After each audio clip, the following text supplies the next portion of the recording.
আজ থেকে তোর জীবনের নতুন অধ্যায় শুরু হলো।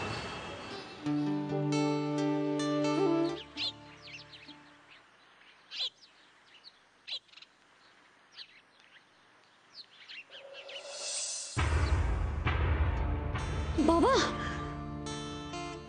আমি আছি বাবা, আমি সবসময় তোমার পাশে আছি।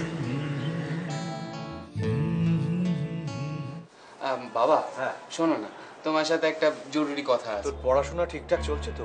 না বাবা, পড়াশোনাটা ঠিকঠাক চালাতে পারছি। সে কি, কেন? অ্যাকচুয়ালি আমাদের পড়াশোনাটা শুধু বই দিয়ে তো হয় না। তাহলে? এখনকার পড়াশোনা সব কম্পিউটারে হয় বাবা, যেটা আমার নেই। ও, কম্পিউটার। আমার ইমিডিয়েটলি একটা ল্যাপটপ চাই। ল্যাপটপ? এক্ষুনি? 2-1 দিনের মধ্যে পেলেই হবে। আচ্ছা প্রমিত, ওগুলো খুব দামি হয় তাই না?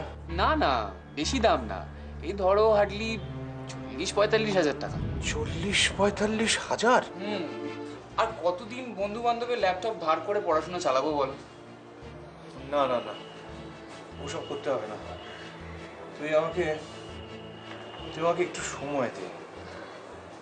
যাক, দেখা পাওয়া গেল তাহলে। ইস, বড্ড দেরি করে ফেললাম না গো। সরি, অনেকক্ষণ দাঁড়িয়ে আছো। কি আর করা যাবে, কাল সারাদিন এত রান্নাবান্না করে খাটাখাটনি করে আপনি এত ক্লান্ত হয়ে গিয়ে এই অধমের জন্য যে এতটা সময় দিয়েছেন, এটাই তো যথেষ্ট। কেন? আমি বুঝি তোমাকে একটুও সময় দিই না? আর তুমি জানলেই বা কি করে কাল আমি সারাদিন রান্না বান্না করেছি?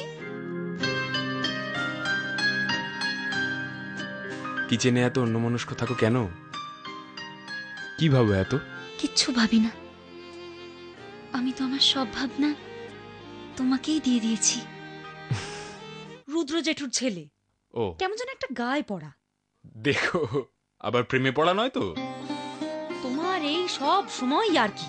আরে বাবা, নিজের হবু বউয়ের সঙ্গে ইয়ার্কি করবো না তো কার সঙ্গে ইয়ার্কি করবো? হবু বউ না ছাই। তাহলে কি রূপমের হবু? আবার শুরু করলে? আমি গেলাম।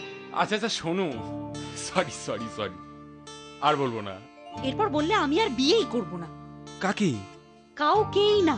আমাকেও না? না। সর্বনাশ। তাহলে? আমি আমার বাবার পাশে দাঁড়াতে চাই।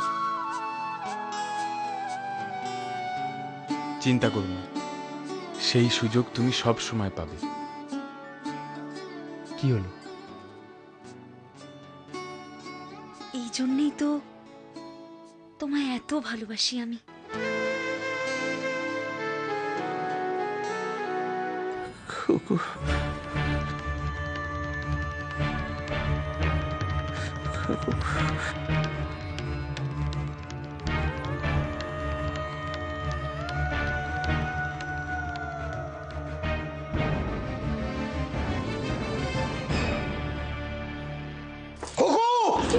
কি হয়েছে?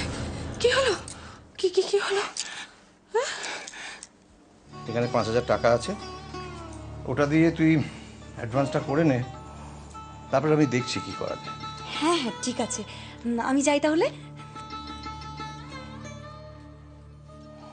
হ্যাঁ গো,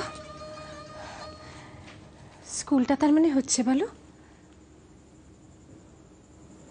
না গো, সেরকম কোনো সম্ভাবনা দেখছি না।